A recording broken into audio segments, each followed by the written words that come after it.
বন্ধুরা আপনারা হয়তো বা ভর্তা বানাইতে অনেকটা টাইম লাগবে, এই জন্য ভর্তা বানাতে চান না, দেরি হয়। তো আমি আজকে সহজ পদ্ধতিতে ভর্তা বানিয়ে দেখাচ্ছি। এটা প্রথমে ব্লেন্ড করে নিয়েছি।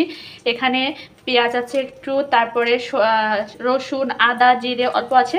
আর এখানে তেলের পরে আমি অল্প একটু জিরার ফোড়ন দিয়েছি, কারণ এই জিরাটা যখন গালে পড়বে না, খাইতে অসাধারণ লাগবে, তার জন্যই আমি দিয়েছি। তো এটাকে একটু, শুধু একটাই দেরি হবে, কারণ এটা একটু টাইম নিয়ে হচ্ছে এটা মানে কষাতে হবে বা ভাজতে হবে। তো আমি প্রথমে অল্প তেল দিয়েছি, তারপরে আবার একটু তেল দেবো, যেহেতু এটা কাঁচা আমি বেটে নিয়েছি। তো আপনারা একবার হলেও বাসায় এইভাবে ভর্তাটা ট্রাই করে দেখবেন, আর আপনাদের কেমন লাগলো সেটা অবশ্যই কমেন্ট করে জানাবেন। তো আমি এটা আপনাদেরকে খেয়ে রিভিউ দিব। আপনাদের দাদা খেতে বসেছে, তো ভাবলাম ভর্তার রিভিউটা তাকে দিয়েই দেওয়াই। তো খেয়ে বলো দিন ভর্তাটা কেমন হয়েছে, গরম গরম।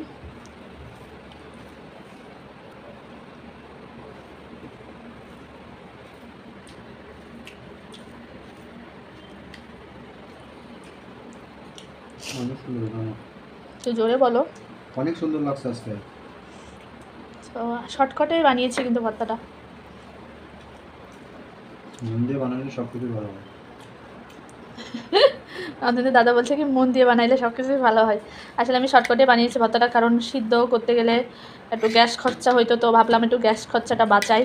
তো তার জন্য আমি এইভাবে একটু আপনাদেরকে আর একটা কথা বলে দিই, আমি কিন্তু হচ্ছে তার ফাঁকে একটু সরিষার তেল দিয়ে এটা একটু আর একটু ভেজে নিয়েছিলাম। তো আপনাদের সাথে সেটা শেয়ার করা হয় নাই। ভালো লাগছে, আর জিরাটা গালে পড়লে আরও ভালো লাগবে।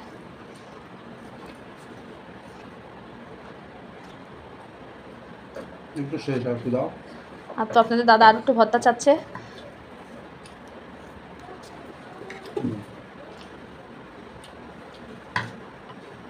তো ঠিক আছে, বাই বাই বন্ধুরা, সবাই ভালো থাকবেন আর এইভাবে ভর্তা ট্রাই করবেন, আশা করি আপনাদের ভালো লাগবে।